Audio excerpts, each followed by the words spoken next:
Hello, everyone, and welcome to the Dean Blechman Show. This is your host, Dean. Today, my featured guest is Baron Brooks. Baron is all the way in Salt Lake City, Utah. Baron's worked in the health food, natural products industry since he was 13 years old.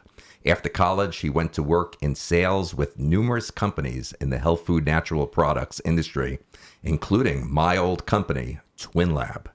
Baron currently owns 3 health food bodybuilding stores right in Salt Lake City. Baron is also a professional voice-over artist and impressionist, doing over 100 voices and cartoon characters. Welcome to the Dean Blechman Show today, Baron Brooks. Oh, that's a great introduction. Thank you very much. I'm glad to be here. Here in the studio with us is senior correspondent for the show, Anthony, and also handles all technical sound issues here at the show. Anthony, say hello to Baron. Baron, how's it going? Good, man. How are you? Awesome. Thank you. Glad to be with you guys. Oh, thank you. I'm going to get to the biggest international, not just the here in the States, story about Baron Brooks. That he's already laughing, but since June, he is a household name around the world in about 120 countries. And I'm going to set this up that, he's got a wild and crazy dad.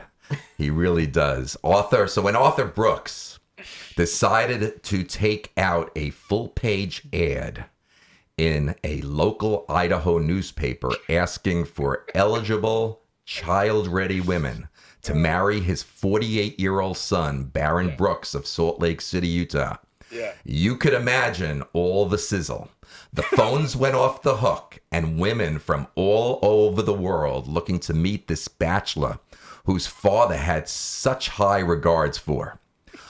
Arthur Brooks, 78 years old, Baron's dad, fielded the interviews at the Coeur d'Alene Resort Hotel over in Idaho to find an unwed woman who would meet the standards to be with his son till death do them part. Right. Meanwhile, Baron was watching this take place as shyly as a person who just passed a major car accident on the Interstate 80 and could only manage a peep at the carnage. He never asked this to happen, felt his dad was a little bit neurotic, but at the same time, played along to see what would come of it. 3 months later, Baron Brooks joins us here on the Dean Blechman Show to reveal if he finally met his everlasting love. Baron, I just have to say, your dad being a wild and crazy Jewish father. Yeah. I think this story is a little bit like Larry David mixed with the great Mel Brooks. Unbelievable story. Well, yeah, it is exactly that. My father is Larry David. He's completely neurotic, and if anybody's ever seen Curb Your Enthusiasm, and I'm sure you have, he is the quintessential neurotic Jew who just stumbles and fumbles into things and just gets himself into trouble. That is my father. And, it's funny. I've never needed help meeting women. If anything, I meet too many women. But my father over the years has been quite ill, and he wanted a grandson to carry on the family name, and me being the lone Jew here in Salt Lake, let me tell you something. It is hysterical because I could be a reality show in Salt Lake City, and I'm not even making this up. I'm very good friends with a gentleman by the name of Dan Goldberg, who is the third guy in charge of Fremantle Media, who produces American Idol and The Voice and all these different types of shows. And they're very successful. He's a very successful guy. He's been a family friend for years. And many years ago, he says to me, "You live in Salt Lake City, Utah, and you're Jewish? What's wrong with you? Are you nuts?" And by the way, it's the same thing, Weinstein says all the time. And so he actually, this Dan Goldberg, pitched a reality show to follow the crazy Jew around in Salt Lake. It's hysterical, but I'm digressing. The bottom line is that, yes, my father is crazy. He did do this. He did it at a lark, and he took an ad out in the newspaper just as a funny thing. He wanted to take a photo of it, And he never dreamed in a million years that it would go viral on Facebook because he is Larry David, and he's like the Rain Man of the internet. And I mean that affectionately, meaning that he's like an idiot savant. He can't even turn on his computer, yet he started the world's largest story virus. So it's Let incredible. me set the audience up for this a little bit further, Baron, if you don't mind. First of all, you mentioned the guy named Weinstein, who we both know. We'll get into him a little bit later. Who's a mutual friend and a colleague of us over the years. You know, to many of his friends, he's known as Robert Weinstein, but in the health food natural products industry, he made sure people knew him as Bob. But we'll get to Bob Robert Weinstein a little bit later in the dialogue after we get finished with this conversation. And to leave the topic at the moment, I just wanted to share with you, just for a little laugh, that my 89-year-old mother, obviously, who founded a Twin Lab and was a great first guest as a launch. I don't know if you heard the show. The first show my mom did. Still to this day, she thinks Robert Bob Weinstein is still fibbing on his license and birth certificate, that he still claims. She still thinks Gene Blechman still thinks he's a few years older than what he states. Well, I think Gene Blechman is a very bright woman. She's extremely bright, and if anyone hasn't heard my mom's show, it's the first show on the launch of the Dean Blechman show. But I want to get back to your dad and this whole ad that was placed for a wifey. You know, I've got a couple of the headlines. I mean, I've got Ad Week in front of me, the front page of Ad Week back in June of this year. And the headline is, "Man Secretly Runs Horrifying Full-Page Newspaper Ad Seeking Wife for a 48-year-old son." And the son is mortified. It's a tremendous story. I've got another headline here, and it reached internationally. Here we are in the Times of Israel. U.S. Jewish dad places huge ad seeking wife for his middle-aged son. Baron Brooks, 48, horrified by Idaho newspaper ad which seeks a spouse who didn't vote for Obama, doesn't wear high heels. I mean, I've got to just share that dad's ad that he took out. I mean, all the listeners can go to the internet. You look up Baron Brooks. You look up, Arthur Brooks. It's all over the internet. I mean, hundreds and hundreds of stories. But Dad placed, I've got to share this, the following ad on you. It says, the headline says, it's got your picture. You look great, by the way. I don't know if that was 10 years ago. But it says, the headline is, "Looking for a Wife. My name is Baron Brooks. I am 48 years old, never been married, and live in Salt Lake City. I am looking for a wife who is ready, willing, and able to have children as soon as possible. Yeah. I look just like my picture, except I now have gray hair." It says about you, about Baron, you will probably be between the ages of 34 and 38, but that can be flexible. You will be attractive, being height and weight proportions. Ideally, you will have no children from previous marriages, but that is also flexible. Here are the musts. You must be willing to move to Salt Lake City, as that is where my business is located. You must be politically conservative. This is very important to me. If you voted for Obama or plan to vote for Hillary, you are not for me. I am 5'5", and if you are 5'8" and like to wear high heels, it may not work. Religion is open. I would expect that if we have children, you would probably be a stay-at-home mom. About me, I own 2 health food stores in Salt Lake City, which you own 3 today. I was born and raised in Los Angeles, and I moved here 10 years ago for my business. I am Jewish, but not very religious in a formal sense. Although I am spiritual, I own my own home. I have asked my father to screen people for me. He will be at the Coeur d'Alene Resort in Idaho. You may call for an interview on my behalf on Friday, June the 24th. And he gives out a phone number. I don't think you want me to give out that phone number, do you? Do whatever you want. Okay, the phone It's the not phone like it number. hasn't been shared in the If world. any prospective ladies that are listening would like to call Arthur Brooks, Barron's dad, it's area code 208-765-4000 is the phone number to Barron's dad, Arthur Brooks. When calling the resort, ask for Arthur Brooks. Interviews will take place between Saturday, June 25th. Please bring a short one-page description, background, and current photo. I mean, it's unbelievable, Barron, what's happened to you. You are a celebrity.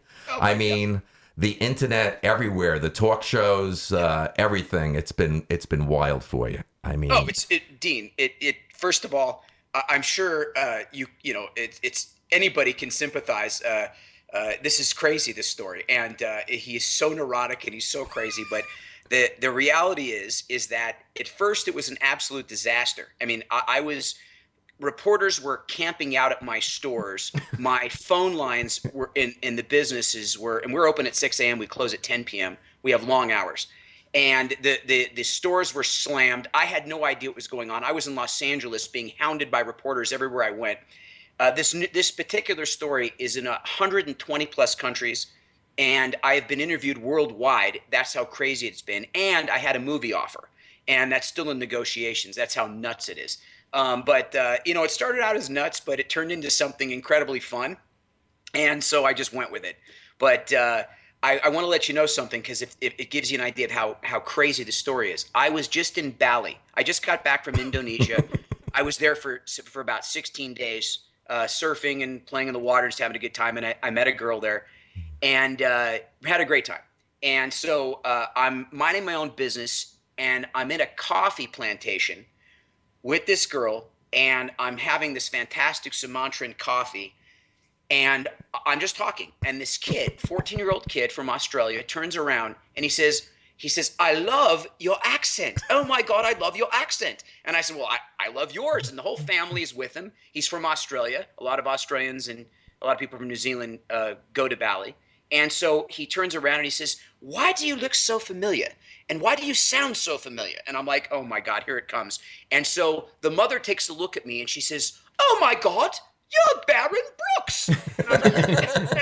And I said, "You got to be kidding me." And I said, is this for real? It was like the craziest Twilight Zone moment you ever had. I'm in Bali, Indonesia.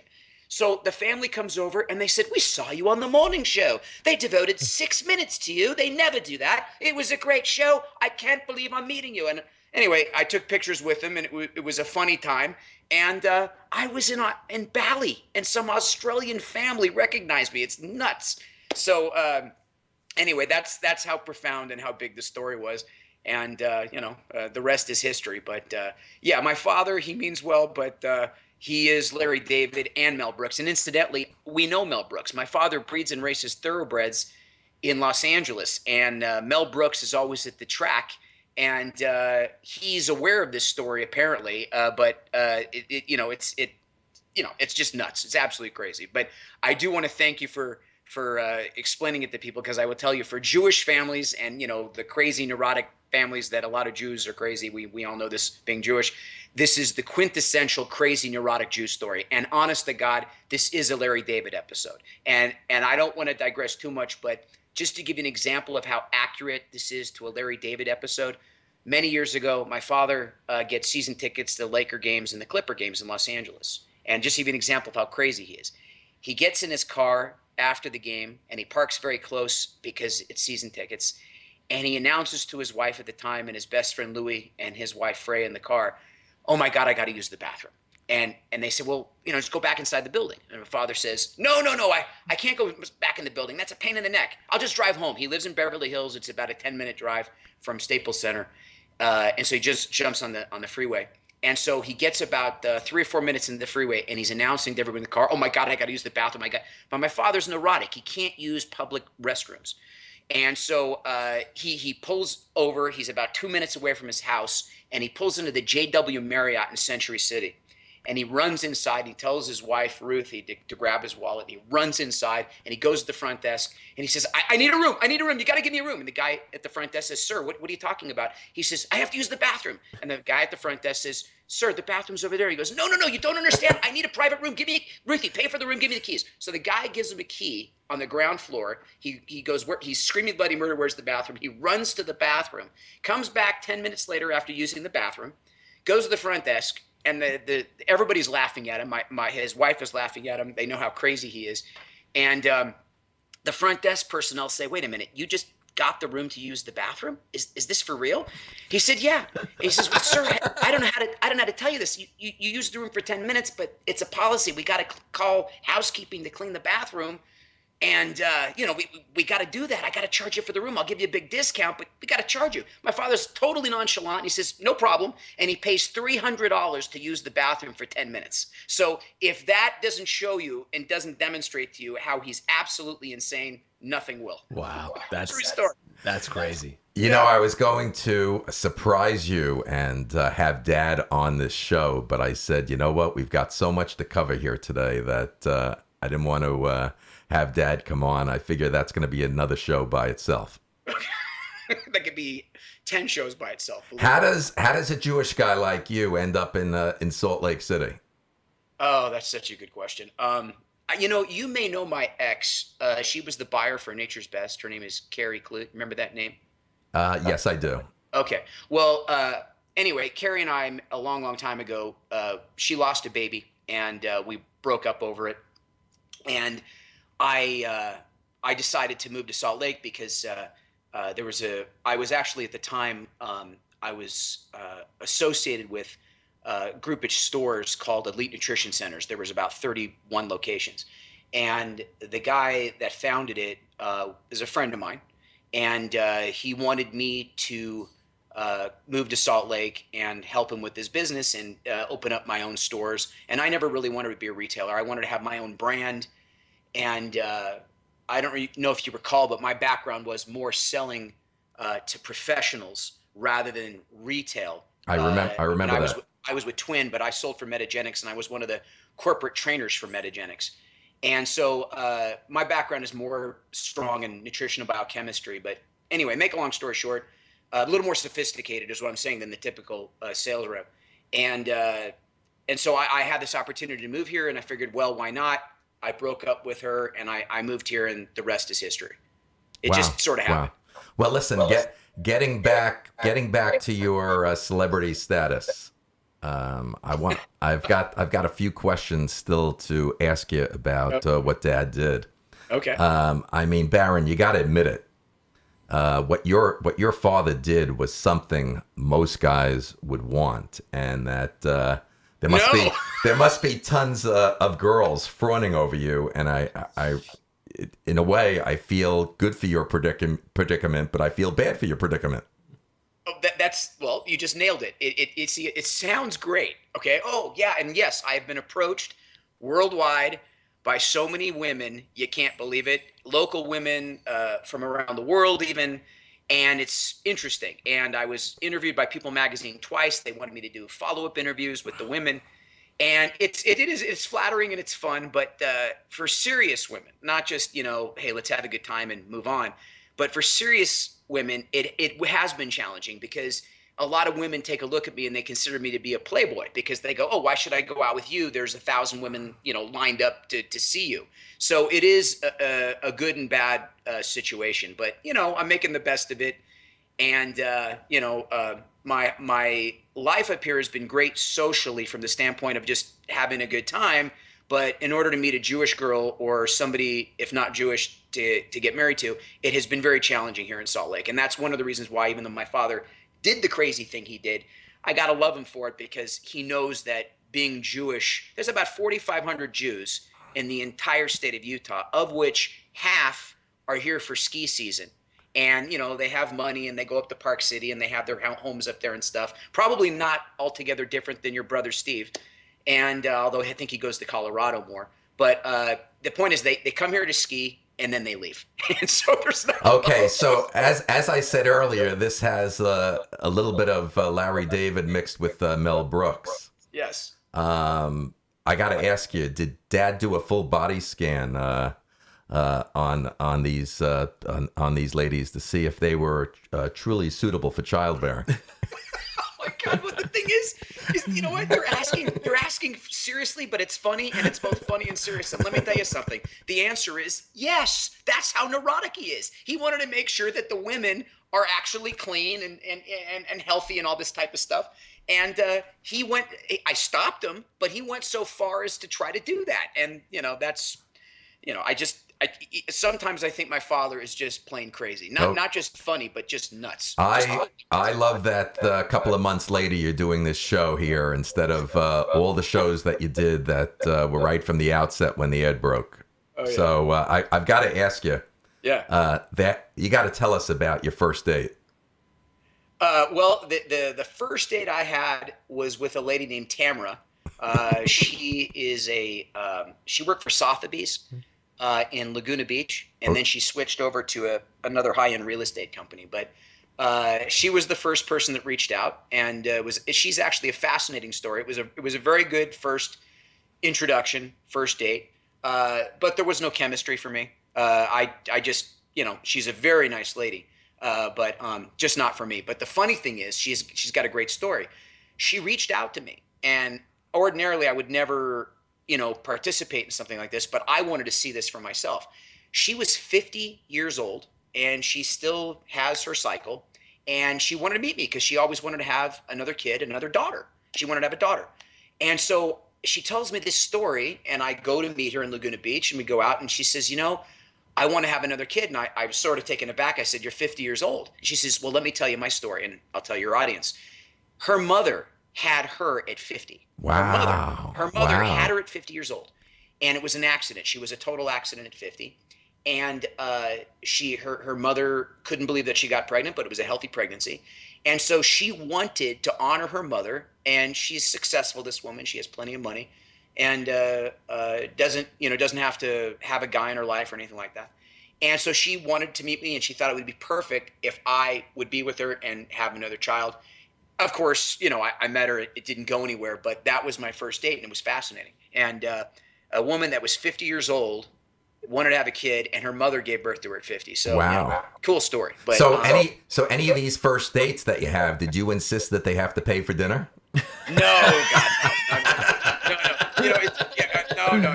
Nothing like that. But of course, I paid the bill. But I had about 7. There was roughly about.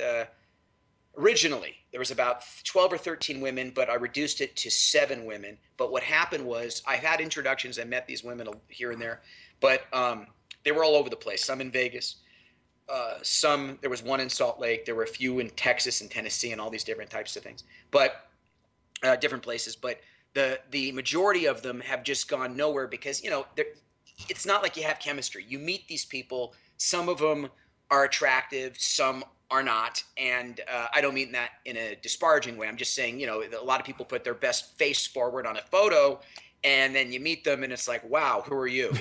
So it's a little different than that. But I'm dating on my own. I've never had a problem dating on my own, and some good things have come from this. I can't go into it because the person that I'm now seeing does not want to be a public figure, and I can't blame her. And so I have to respect that. But in a roundabout way, this came about because of this crazy article. And so if something good happens, and I think possibly something good will happen from it, meaning marriage and a kid and stuff like that. If that happens, even though I want to rip my father's head off sometimes, and just, he has no boundaries. He doesn't think twice about, doing crazy stuff. In a roundabout way, if it happens, I'd have to thank him. So, and I hate saying that out loud because some other crazy Jewish neurotic father out there will take this as bait and go, you see, I'm justified in ruining my children's lives. No problem. I'll do it. I'll do the same thing. And I got to tell you something. My father's a member of the Beverly Hills Tennis Club. Okay.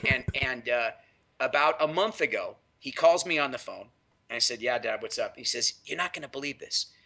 He says, one of my buddies I play poker and bridge with, and he plays poker and bridge with a lot of famous people. Remember Judge Wapner? Yes. Yeah, the guy has had a million strokes, but he plays cards, and Kirk Kerkorian, who founded Caesar's Palace, all these real big shots.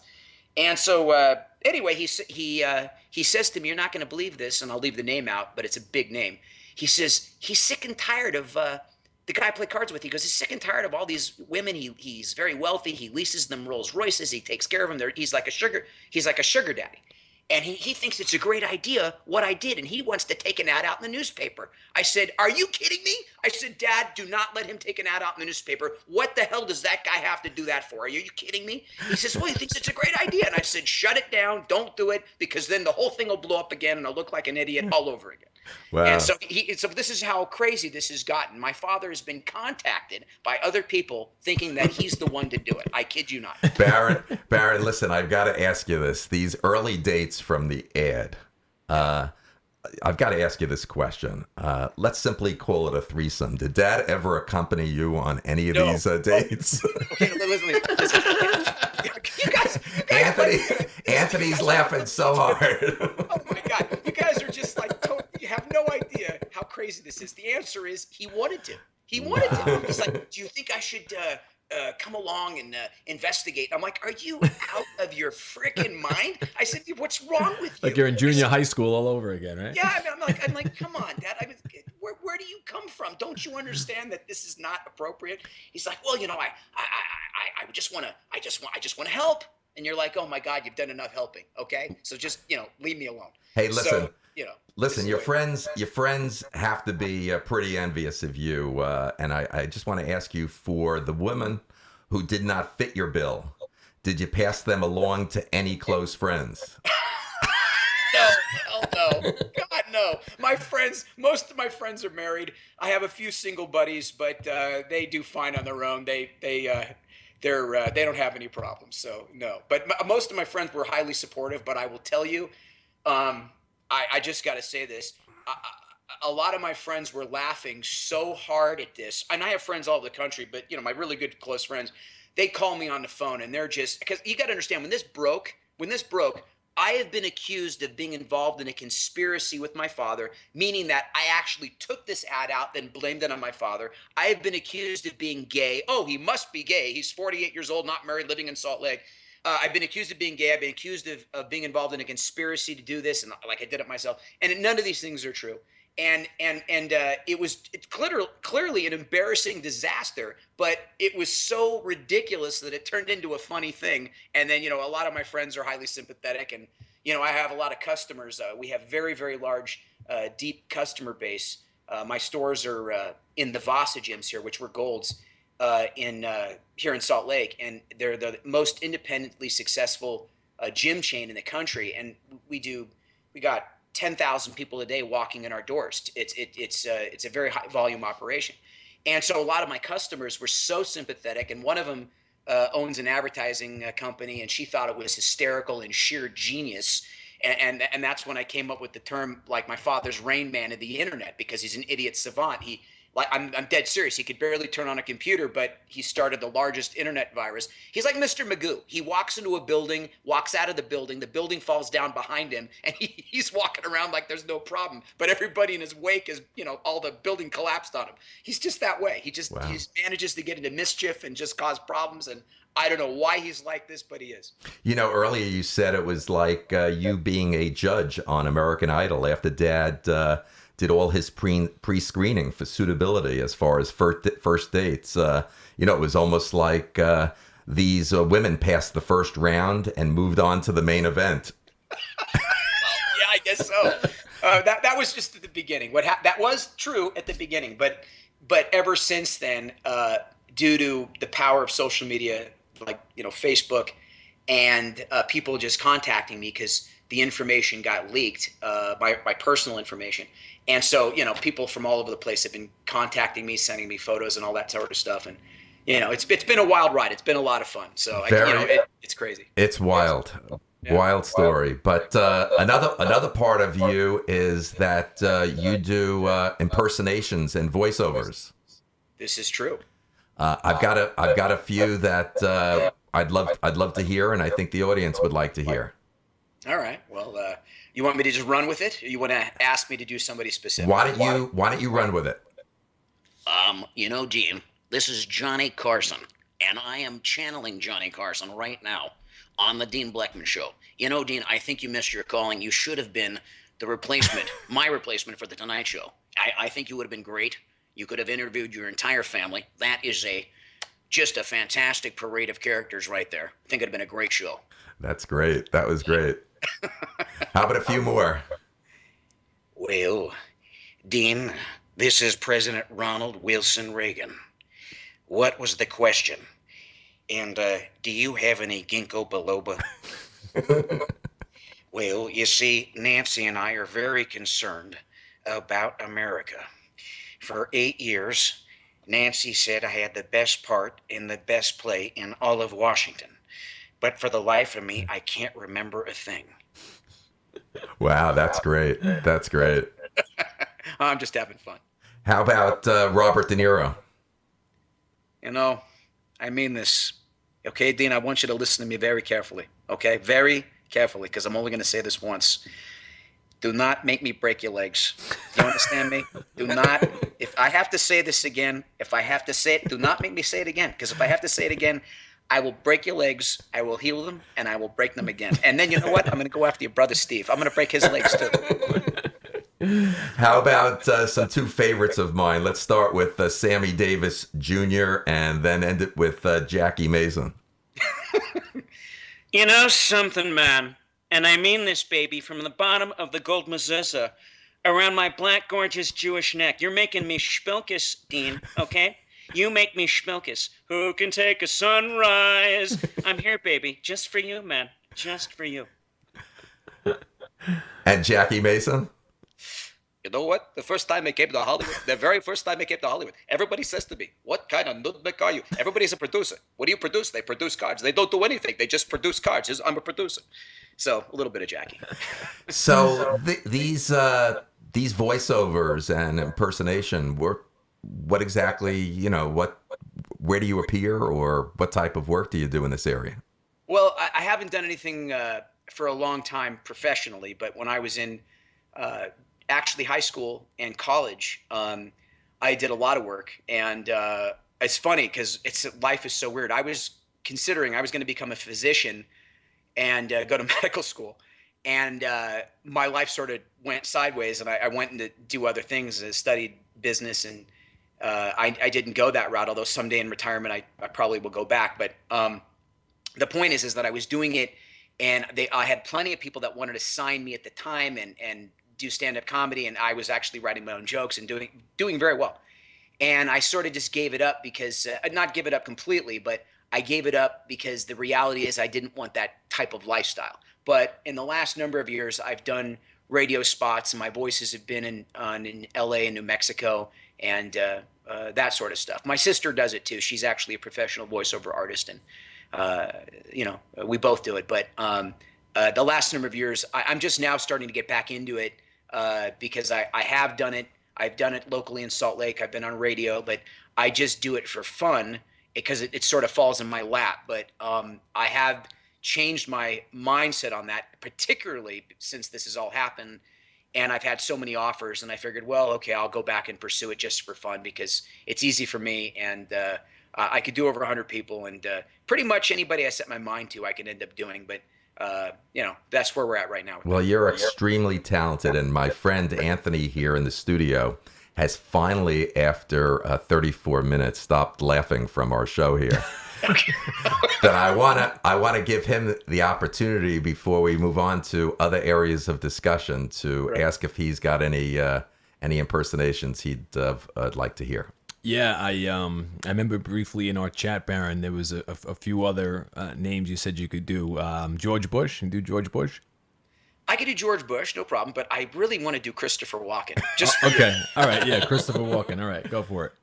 You know, Anthony, in order to sound like Christopher Walken, you got to be half-baked because he's half-baked. And what was the question? For a whole year, I ate spaghetti and ice cream because Dino De Laurentiis, that crazy lunatic, made me eat it for a film. That's good. What about Stallone? Sylvester Stallone. A lot of people ask me, Sly, like, what do you got to do to make it in Hollywood? Two things. One, you got to believe in yourself, and 2, you got to take a lot of steroids. And last but not least, Beavis and Butthead. Damn it, Beavis. Don't make me kick your ass.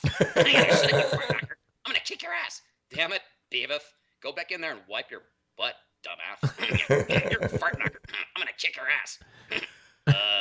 The phone is ringing. I cannot linger. Look out, butt. Here comes my finger. Yeah, that's pretty cool. Damn it, Beavis. Stop being cornholio. Wow, it brings back memories, man. That's a trip.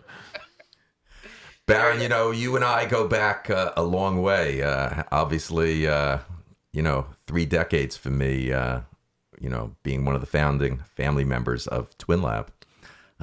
You had an opportunity to, I think, work with the entire Blechman family and Twin Lab. Yes. I think, correct me if I'm wrong, it was probably, I would guess, somewhere between 10 and 11 years. Yes, that's exactly right. Yeah. Just a great industry, and once again, an industry that we were just like I'm doing here with the radio show, just trying to help people every day, and we developed and manufactured and marketed and distributed and sold some great products that added value and health and made people feel good every day. And you're still in that industry, and maybe you could just share a little bit about your background and obviously specifically your experience working at Twin Lab during your time, and you might even touch base a little bit what it was like to work in a company like that had seven family members, Blechmans. So I have to know how you survived that, Baron. Yeah, how you work with this guy for that long? I have to know. Please tell me. By the skin of my teeth. and also you had to learn how to stay out of the way of their little conflagrations. You just did your job and let the Blechmans be the Blechmans. I can only imagine, because I know how it is being with him just alone. I couldn't imagine having all the brothers. I will tell you, in all fun and seriousness, I'm glad you brought this up. But I will tell you, a bunch of stuff about the industry. But I just want to tell you, Dean, even to this very day, even though Ideasphere bought Twin, and it's been various companies and different managements come and gone. And yes, they've screwed up the company 6 different ways to China. But even to this day, Twin still has a tremendous following and has shelf space. And it's a shame, because if the company had a stronger balance sheet and had capital, I think it couldn't be what it was in the heyday, but it certainly could be fixed with the right management to a certain extent. And it's a shame what's happened to it since you've left the business. But it still, to this day, has a tremendous following, and people love the products. And it's a testament to your mom and dad and you and your brothers building it and just making it a force in the industry. It is a wonderful, wonderful company, and it was, and it still has a tremendous following in terms of shelf space and the product quality and that sort of thing. You gotta tell the listeners too, Baron, some of the funniest encounters you had working there with the family. I'm dying to hear. Okay. Or if you want to take this opportunity to roast me, or it's your show, Baron Brooks. Well, let me just explain something to the listening audience. In order to be Dean Blechman, one has to channel Dean Blechman and has to have the very essence of wonderful performance parameters as Dean Blechman. Because to be Dean Blechman means ultimate in every category. So let me just say this. Who better to imitate, or I should say interview, Dean Blechman than Dean Blechman? So let me ask you a few questions. What's it like to be Dean Blechman? What it's like to be Dean Blechman, I'm gonna let Anthony answer that question. He's been with me for a couple of months now here with the show. All right, Anthony, I'll ask you. What's it like to be Dean Blechman? I guess the one word to sum it up would be a perfectionist in every way, which can be beautiful and also sometimes can make you absolutely crazy. Well, let me explain something to you, okay? Perfection, performance, this is what my family's about. and I want to make that clear. Now, the other thing is, I have crazy brothers. Okay. Now my brother's Steve. Now, Dean, please explain, as Dean, what's it like to have a brother named Steve Blechman? What's it like to have a brother like Steve Blechman? Yeah, he's an eccentric genius. He's the eccentric marketing genius. Well, I would have to agree, being his brother, that he's an exceptional genius. I guess you might as well go down the line with all the brothers. Well, I want to make this clear, being that I'm Dean Blechman. I'm now going to channel Steve Blechman, because who better to imitate and better interview Steve Blechman than Dean Blechman? Dean, how are you? How are you? Are you doing good? I got this great new raw material. I got it from NASA. Mars dust extract. 623% cellular increase in ATP in 1 second. It's going to be great. I got to tell you something, Dean. Neil has lost his marbles, okay? Lost it, because he doesn't understand that the soy product should be called soy sensations. Of course it should be soy sensations. What else should it be? And he doesn't like my idea, fat fuel. What's wrong with fat fuel? It's a great name. He doesn't like it. Being that Steve's the only other brother that I've met, I got to say that's pretty damn spot on.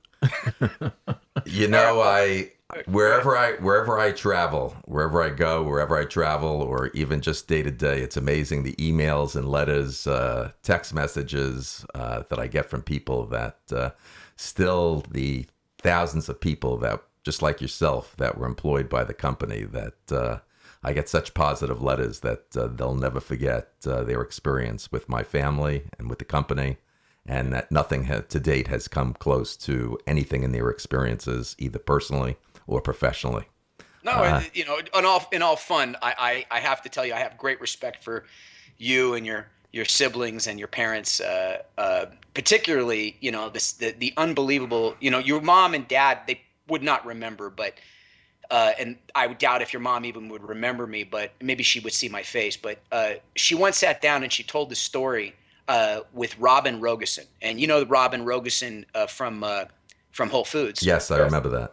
Yeah, and anyway, she sat down with your mom, and it was over dinner. Anyway, she told me this story, and I later your mom confirmed it, but she told the story of how when you guys were little, and you got 2 sets of twins, and then you, and of how difficult it was because she was taking care of 5 boys, and 5 rambunctious boys are different than girls, and how they came from nothing, and how your dad started it in the garage, and just built the company up, and it just blew up. And it's a great testament because, your father took a huge chance, with the family. He took a big chance with the company, leaving to start his own thing, and it worked out to be a phenomenal success story. So, yes. I mean, your family is so intelligent and such nice people, and you just built a great company. And, I just want to tell you, even to this day, thanks for the opportunity. It was a lot of fun. And here I am now doing your radio show. You bet. I want to tell you and Anthony just a classic story regarding this. My wife Sharon and I were recently boarding a flight, and there was this young couple that was behind us. And the young lady says, "Don't you know who I am?" And unfortunately, my memory just wasn't as crisp, and maybe it was more related to she happened to work in the plant in manufacturing and packaging. Oh, okay. So maybe some of my brothers, Ross and Brian, would have recognized them, but I didn't. But she stepped forward. She was with her husband and children, and she said who she was. And she said to me that I just want to thank you very much for not only the experience of working at Twin Lab and working for the Blechmans, but as you can see, I wouldn't have the husband and family that I have that you're seeing with me here on this flight because my husband and I met working at Twin Lab. Oh, that is a great story. It's a great story. Gave me goosebumps and just a wonderful story. It was a great story. Yeah. That's great. No, wonderful. Yeah. So going back to exactly what you're doing today, obviously I've been out of the industry, but you continue to stay in the industry with on the wholesale end, as well as having your own 3 bodybuilding or health food types of stores. Could I hear a little bit about those stores that you have out in Salt Lake City? Yeah, yeah. Like I said, I never really wanted to get into retail because retail is such a grind. But uh, this was such a unique opportunity.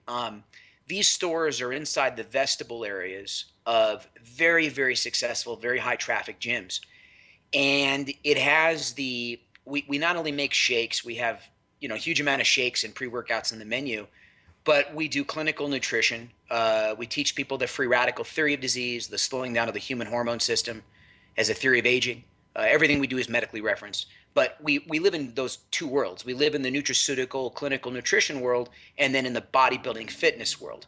And, bodybuilders per se don't really care about, I would not, of course they care about health, they do, but they're not as critical when it comes to what's in their products. So we live in both worlds, but the stores are shake shops, nutrition, health food stores, and bodybuilding stores all in one. We do all of it.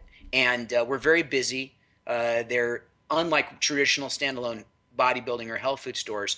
We are associated and tied into the Vasa gyms. And so it's very high volume, and it's a little different than the typical retail experience that you see in the typical industry, because most retailers are getting chewed to pieces by the internet and by larger operations putting the mom and pops out of business.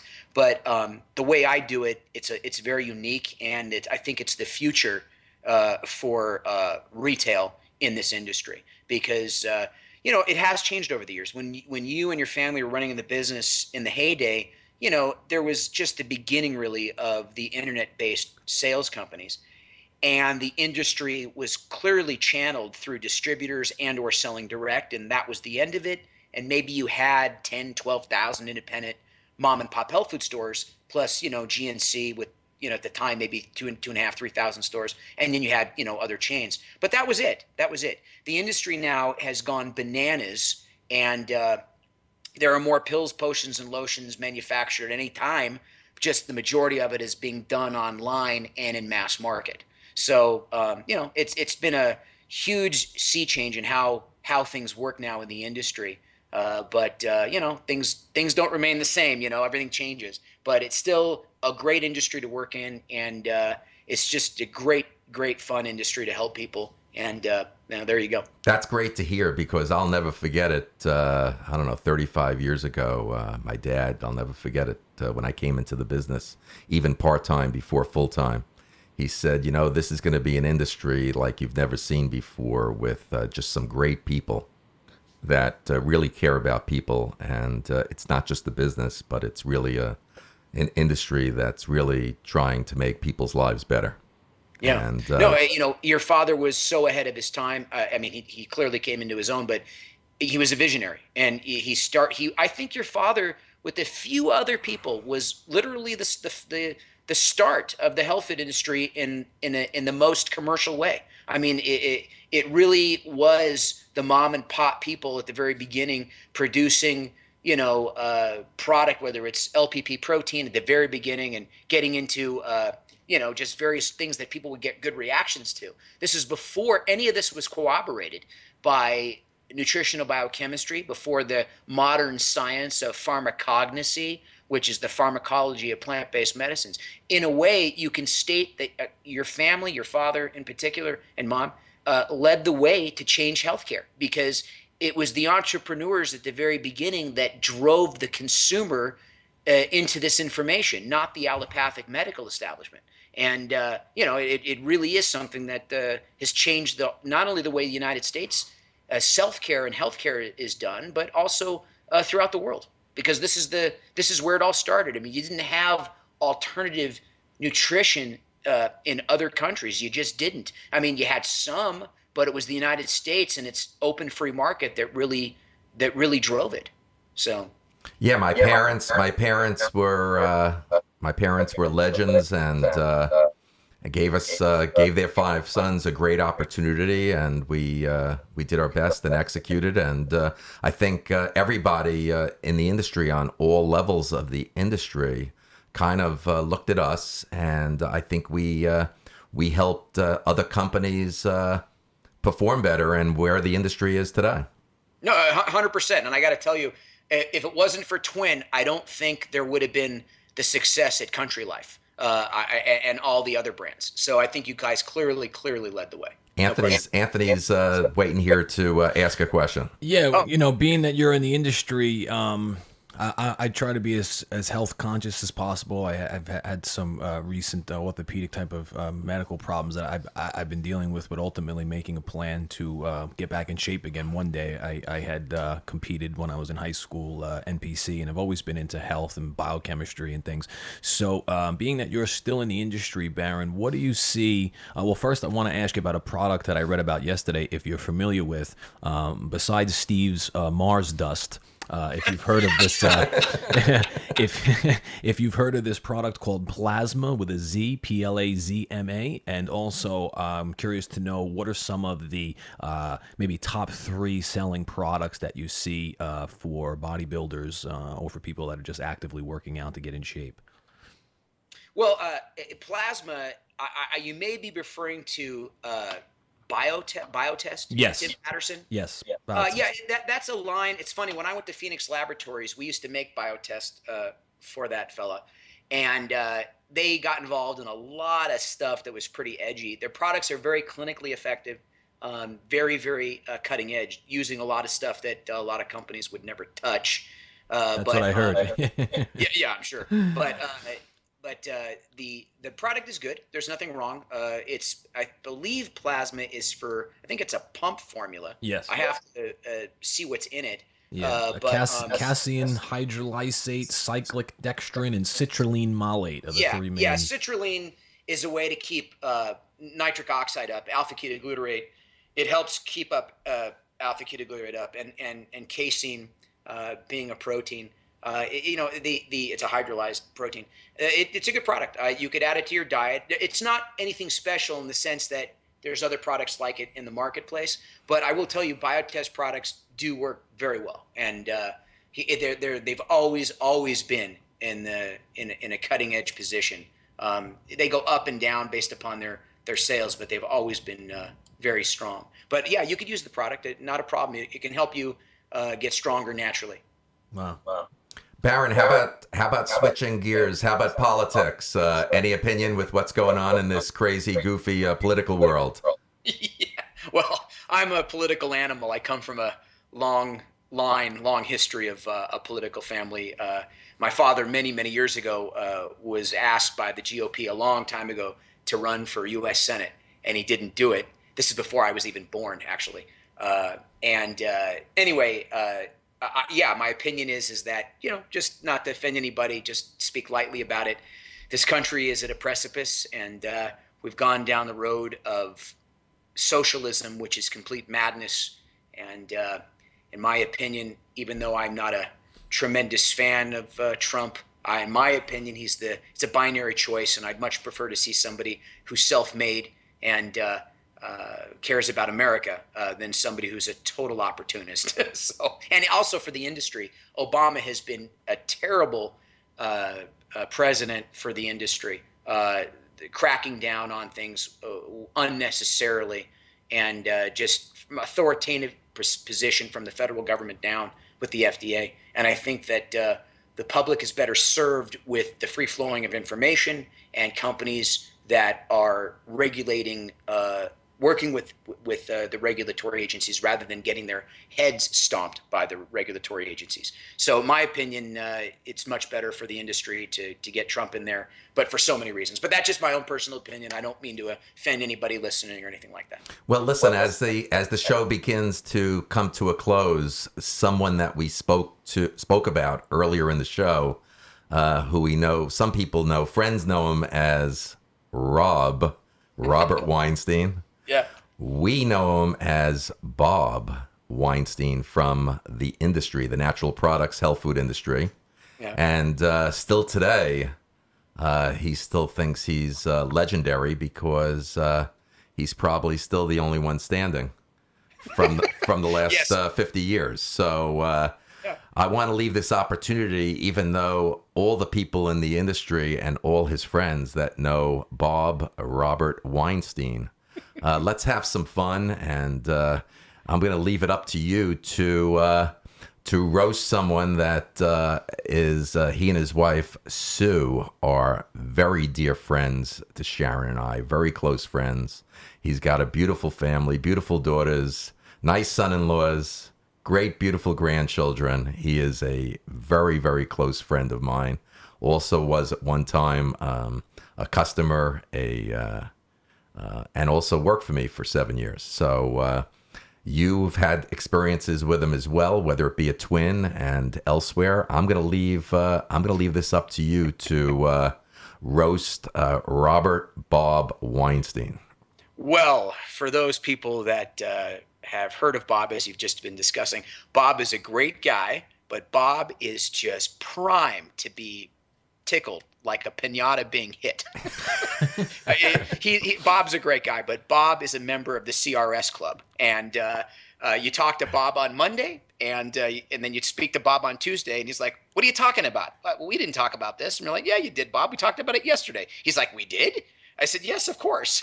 So CRS Club meaning can't remember, you know what. Okay, it's a good So, but Bob's a great guy, and I have some very funny stories to share with you. Bob, as you know, is successful and great guy, but Bob is pretty tight with money, and he, to put it kindly, he's just always wants to hold on to that last dollar. And over the years, you being working in the office and Bob being in the field, there's just so many funny stories. But I'll just give you a couple. One, and this is just very funny for the listening audience, even if you don't know Bob. Imagine a guy, very successful, very sharp, extremely sharp in what he does in the industry. And somewhere along the line, I don't know why, he just gets into these little like curious, weird things he gets involved in. So let me explain. So we're in San Francisco, and Sue, his wife, loves San Francisco. They love Napa Valley, probably not unlike you yourself because you both enjoy wine. And so he's up there and we're working together, and he says, "Baron, we have to go to Sacramento." I told him we had to go to Sacramento for business. And so we leave San Francisco and we go over the Golden Gate Bridge. And so I get in the car and he says, Baron, how you doing?" He says, "How did you get this Volvo?" I said, "Bob, what are you talking about?" He goes, "This car, it's a Volvo." I said, "Yeah, what's the problem?" He says, "Did you put this on the business? It's an expensive car." I said, "Bob, they upgraded me for free. It's okay." He says, "Are you sure?" I said, "Yes, no problem." So he's always worried about the money. So that we go across the Golden Gate Bridge, and I pull out my wallet and I pay $5 to go over the Golden Gate Bridge. And so he looks at me and he says, $5 to go over the Golden Gate Bridge? $5? What do you mean $5? He's looking at the guy like the guy can change the price.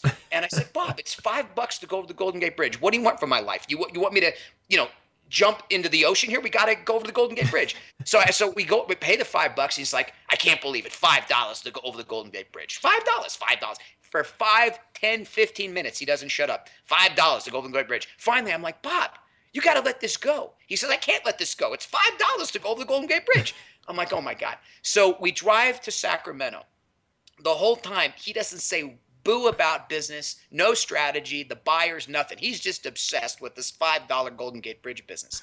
So I just let it go because at this point I'm laughing internally. So we finish business. We were up there for the day. We drive back, and sure enough, I got to go over the Golden Gate Bridge, pay $5. He doesn't shut up. So it's just a very funny story. I know it's a little funny, but if you could just imagine a guy who's very successful, very sharp, but he lets these, and using his words, these bugaboos get into his head about meaningless minutia that means nothing to no one, but it means everything to him.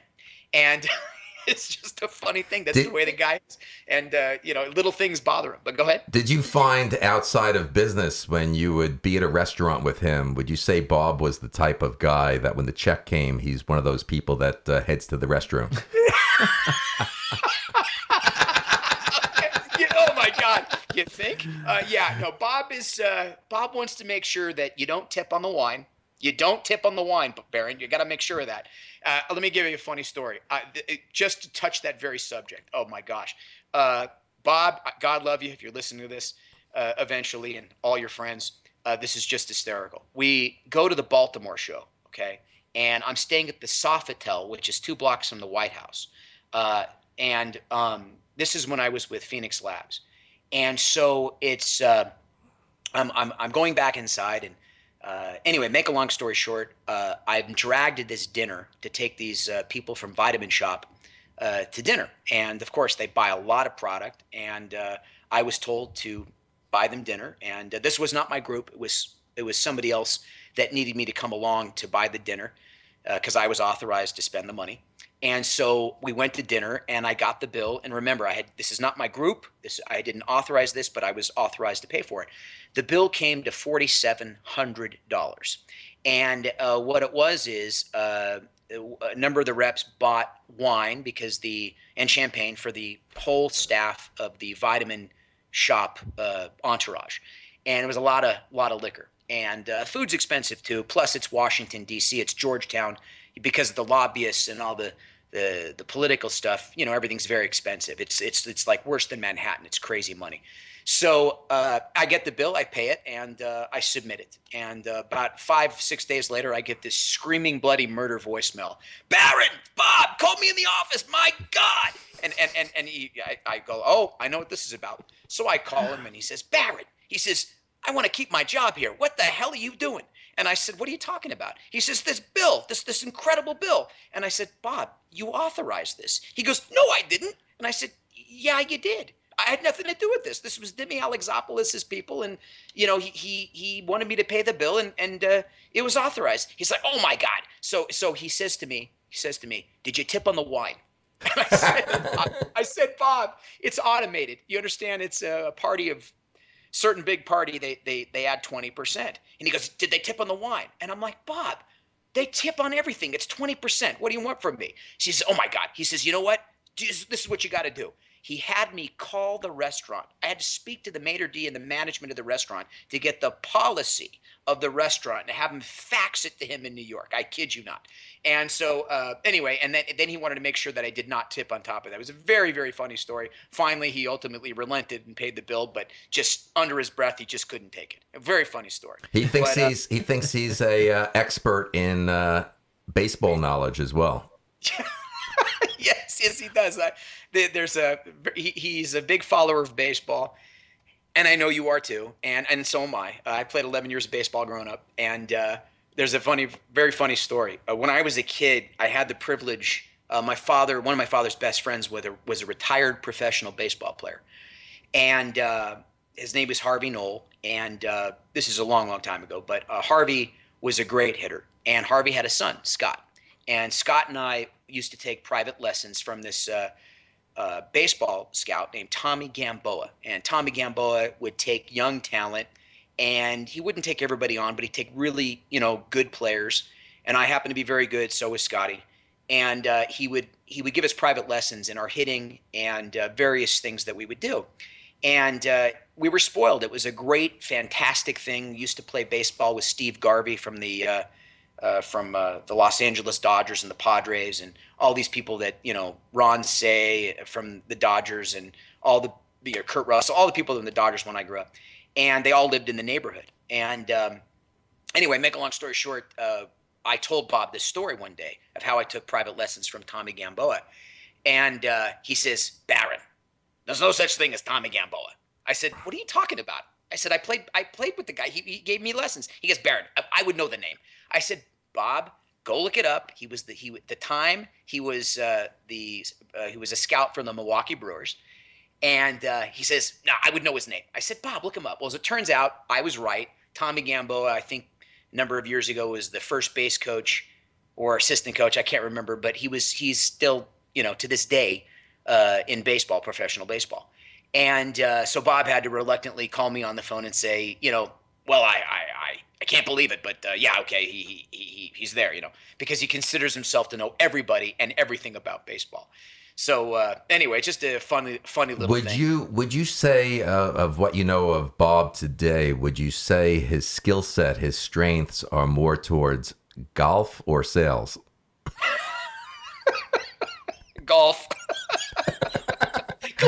Clearly golf and wine and cigars. It's just so funny. You know what? Even this morning, I got to tell you, before coming on the show, I was at Whole Foods Market down the street getting breakfast. And I was driving up the hill, and I get an email from Bob from an account you remember, one of the greatest supporters of Twin Lab, Ray Clark and his family of Clark's Nutrition Centers. Wow. And, Wow. Does that bring back memories? They were great family, great stores. Oh, great stores and tremendous supporters at Twin Lab. And anyway, I get an email because I have orders that I'm turning over to Bob, and he gets back to me and says, we can't do this. It's 50% off wholesale. And I said, Bob, you're the one. In the email, I said, Bob, you're the one that set this up. I said, you're manufacturing it. Yes, you're not making much money, but this is the price you pay because of all the stuff in the internet. These products get hoard out in the internet, and you're making some money, and we're doing big volume, and these stores can get this deal from anybody. And he knows this. He's the one that set it up. He approved it. So he says, I approve this? I said, yes. And he goes back and he says, I can't do this. I could do 40% off because it's stupid money because of the shipping. I said, okay, do whatever you want to do. So again, Bob strikes again. He sets it up, allows it, and then he comes back and says, did I do this? Yes, you did. Oh, okay. Well, then we'll do it. Wasn't there a great story that you had with Bob regarding President Ronald Reagan? Oh, yes, that is a great story. I was in, Bob thought I was like some sort of super genius, which was hysterical. I was in Los Angeles, and I was with Kurt Kamba, which I'm sure you remember that name. Kurt was yes, your I do. division sales manager in the West. And I used to answer to Kurt, and we were doing business in Brentwood and in the west side of LA. And we had appointments with some corporate people at Whole Foods and various stores, Lindbergh, what have you. And so we ended up eating a late lunch in Brentwood. And so we're just talking politics, we dropped business because we're just eating lunch.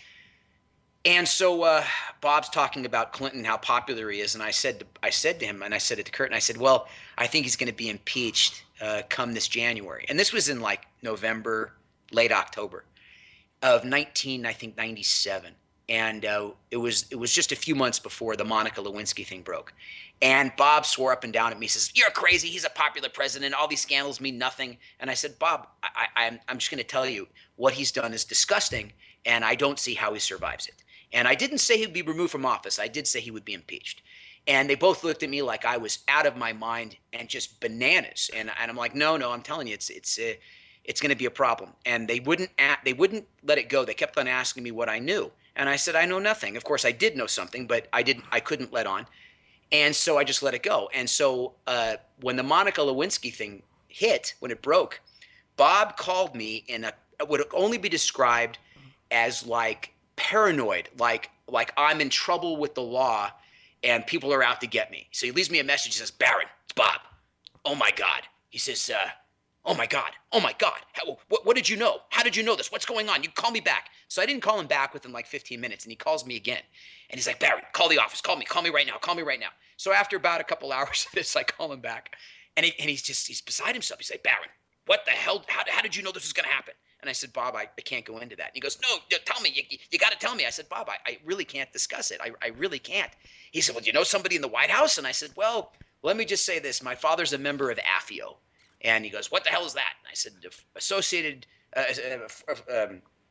former intelligence officers of the United States, and retired. And I said, that has nothing to do with nothing, but I get information that most people just would never hear about in the press. Not that it's declassified or anything like that. It's not secret information. It's just what people talk about in the periphery. Anyway, I'm exposed to it because of my father. And anyway, make a long story short, he just couldn't believe it because I predicted his impeachment. That's exactly what happened. And it was before anybody really knew what was going to break. But it's a great story because to this day, he just thinks it's like some sort of like freaky thing that happened. And how could I have possibly known that? But another thing that's very funny, and it was published in the Twin Lab Times, is many years ago, I had a 15-minute private meeting with President Reagan. And it was in the Fox Plaza, on the 34th floor of the Fox Plaza, which is where his executive offices are at. And the only people around were the Secret Service. And so I set this up. I had the meeting, and I submitted it to Kurt. And Kurt says, you got to put this in the Twin Lab Times, because I just told him about it, because he let me have the afternoon off just so I can go do this. And I made up for it in other ways. But he let me go do it because it was a cool thing. And so he found it hard to believe. And so apparently he shared it with may he rest in peace, Chuck Sackler. And Chuck wanted to put it in the Twin Lab Times, so we did. And so what happened was Bob called me and accused me of getting a cardboard cutout like you get at Oz, in these retail stores where you have like a cutout and you put your arm around the cutout and it's life size. And he thought it was made up. And I'm like, no, I really had a 15-minute meeting with Reagan. So it was a great story because he really didn't believe it at first, but then he believed it. So listen, going back to where we started on this show from the beginning. That's how we're gonna end it with some more discussion on your international fame. That I've got a couple of things. Before I do, I just want to say, Bob, I love you still. Okay, we had a lot of fun. Bob. We had a lot of fun with you today. We love Sue and love your family. You're the greatest. Yeah. But we got to get back to you, Baron, and where we started earlier on the show in regard to Dad's ad. I got to ask you, on a scale of 1 to 10, 1 being how much longer will this date last, to 10 being how quickly can we leave this restaurant and finish up with a cocktail back at your apartment? Where did most of the dates fall, and be specific? The Dean Blechman Show prides itself fully on transparency of its guests. Okay, fair enough. Well, there was one almost back to the place, just one, but the rest of them were just first and second introductions, and that was it. I wish there was more juicy information than that, or better, but I got to tell the truth, and that's the truth. But I will say this: there's been some fantastic things happening from it, and simply by accident, of course, but nevertheless happening. And I think that in a roundabout way, I'll have to thank my father if it goes down. I can't stand saying that out loud, but what else can I tell you except the truth? So we'll see where it goes. But anyway, there was one really juicy one, and the rest were just okay. I assume you had many dates and relationships in your life. How long was your longest relationship? What made you say in your head, do I have to stay with this woman for the rest of my life? And then you got cold feet. That's happened twice. That's happened twice. What made me do it? Because I love women, but women can sometimes be scary. It's just the reality of life. No, I'm just in fun. I wish it worked out for me one specific or even two specific times when I was younger, and it just didn't. To be, in all honesty, I think I was too immature in that department. I was too focused on my own stuff, and for lack of a better description, just chasing too many women. The ones that got away, right, Merritt? What was that? The ones that got away. Don't we all have one or two of those women? I have one specifically in Rockwall, Texas. I can't say her name because she'd kill me, but I would give anything to fix what I screwed up, but I can't do that. But she's a wonderful girl, and she's in Rockwall, Texas, and she knows who she is. Hey, listen, I got to watch what I say, but I hear that, man. I hear that. Okay. Listen, I've got one other question regarding this to ask you, and I'm sure you only cared about the girl's personality and character when dating. But if we were to just get a little shallow right now and talk about what is the most important part of the body that attracts you to a girl, what would that be? And do you have a proclivity to a woman's face, and which part of the face? Or let's get to the dirt. Are you more of a tush man, a boob man, a leg man, of foot man? Well, I'd have to say all of the above, but if I had to pick two, because I couldn't pick just one, I would have to say the ass and what's upstairs. Nice. Okay, That's a man's man right there. I do have a absolute fetish for Hungarian women. My ex is Hungarian, beautiful woman, really a great lady, international oil painter named Betty Christoph, a very attractive woman. And for example, to give you an example of what she looks like and the type of woman, the actress that's married to Daniel Craig, her name is Rachel Weisz or Weiss. Yes. She's actually a Jewish girl. That is a Hungarian woman. She's stunning. So Hey, that's Baron, what You got something in common with Trump and myself. All about the Eastern there you go. European women. There you go. Yeah. So I like my two favorite women in entertainment business is Rachel Weisz and also Juliana Margulies.